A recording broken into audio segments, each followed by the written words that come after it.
In this lesson, we will be looking at word phrases and translating them into algebraic expressions.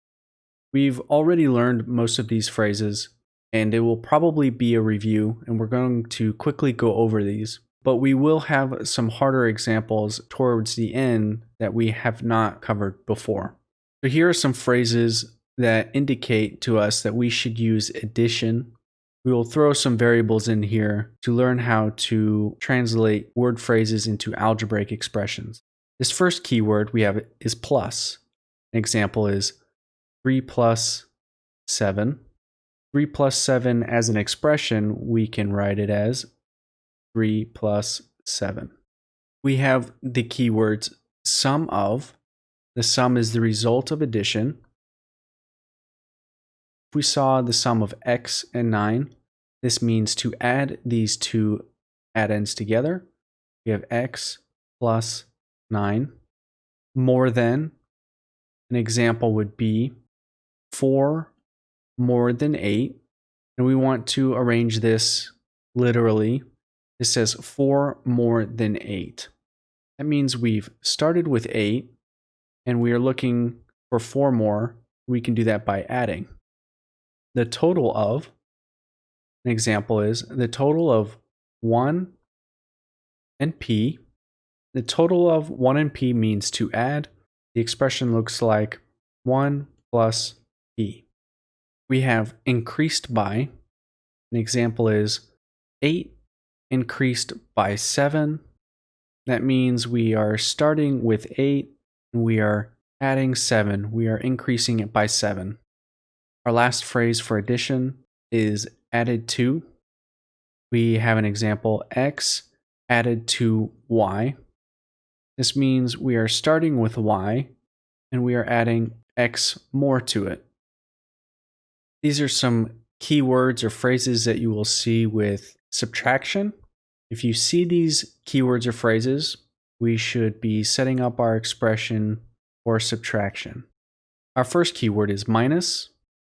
An example is 9 minus 2.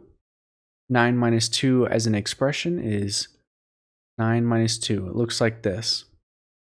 If you were to see the difference of, the difference is the result of subtraction. So if we read difference means to subtract, the difference of 8 and n, 8 minus n, is our expression. We have the keyword or phrase less than. An example is 7 less than 12. 7 less than 12 as an expression is 12 minus 7, because I am looking for something 7 less than 12. Our next phrase is decreased by. We can have x decreased by 3. X decreased by 3 as an expression looks like x minus 3, or x being decreased by 3. In our last subtraction phrase, we have subtracted from. An example would be 6 subtracted from h. 6 subtracted from h as an expression looks like h minus 6, because I am subtracting 6 from h. These are some keywords and phrases that indicate multiplication. Our first one is times. If you were to see 7 times x, 7 times x as an expression would look like 7x, 7 times x. When the variables are close together like this with no space in between them, it indicates multiplication. We have the product of. The product of is the result of multiplication. If we have the product of 5 and h, the expression looks like 5h, or 5 times h. Our last phrase is multiplied by. If we have 8 multiplied by 4, the expression could look like 8 times 4. So down here we have symbols. There are many ways to indicate multiplication. If we were to see 2 times 5, this dot means multiplication. we can have 2 parentheses 5 parentheses 2 times parentheses 5. And when you have 2 parentheses next to each other like this with no operator, it means multiplication. We could also have parentheses 2 times 5.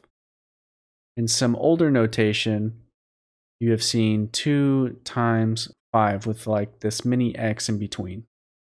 And if you see a number with a variable, we can indicate multiplication by putting the variable right next to it. So this is 2 times h. And finally, we have division. These words or phrases indicate division. Our first phrase is divided by.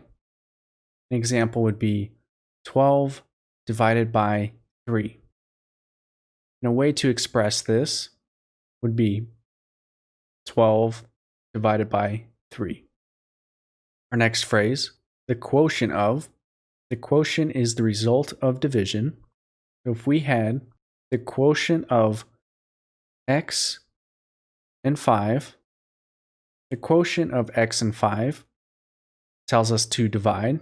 We can have x divided by 5. Our final keyword here is divided into. An example would be y divided into 9. Y divided into 9. Y is our divisor, 9 is our dividend. That means we have 9 divided by y. And down here at the bottom, we have many ways to represent division using different symbols. First way you've seen is if you were to see 10 divided by 2, this symbol right here represents division. We can have 10 divided by 2 with this flat bar, or we could have a slash, 10 divided by 2. And another way, for long division, we can have 10 divided by 2. This represents division. We have 10 divided by 2. All right, well, now it's time for some fun. Our first example is we have 4 times the sum of a number and 2. 4 times the sum of a number and 2. Okay, so we're going to be multiplying. This says 4 times something. We know we're going to be multiplying. We have 4 times the sum of a number and 2. Well, a number, they didn't tell us what. So if you see something that says of a number, that's going to tell us to assign a variable. We don't really care. I'm going to call it x. And the sum says to add. So we are going to add that number and 2. That's represented by x plus 2. But this is 4 times the sum of a number. In order to multiply the whole sum, I need to put grouping symbols around x plus 2. This tells us 4 times the sum of a number and 2. Our next example, 2 less than the quotient of a number and 8. 2 less than the quotient of a number and 8. Okay, so our keywords or phrases, we have less than and quotient of. Less than indicates subtraction. Quotient tells us division. Let's see how we go about translating this. We have 2 less than the quotient of a number and 8. So this 2 is 2 less than whatever this is going to be. This is 2 less than the quotient of a number and 8. So I'm going to have something minus 2. This is that something. Now I want to translate what this is. The quotient of a number and 8. I see that phrase in there, a number. That means to use a variable. We'll use y. The quotient of a number and 8 is y divided by 8. That's this part right here. So let's go ahead and put that in our expression. Y divided by 8 minus 2. This expression right here represents this sentence. 2 less than, we have subtraction, the quotient of a number and 8. We have division of a variable and 8. And that is represented by y divided by 8.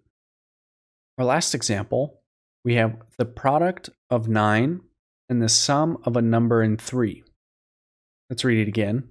The product of 9 and the sum of a number and 3. Let's go ahead and look for keywords in here. We have product of, that means to multiply. And we have the sum of, that means to add together. And if I see the sum of a number and 3, I have to keep those guys grouped together. The sum of a number and 3, they go together. This says the product of 9 and the sum of a number and 3. Let's go ahead and start translating. Product means to multiply. So what's our first number that we're multiplying? We're multiplying 9 times. So this is saying the product of 9 and this amount right here. 9 times whatever that is. So how do we represent this part? This is the sum of a number and 3. Sum means to add. Now we have a number. Let's call it b.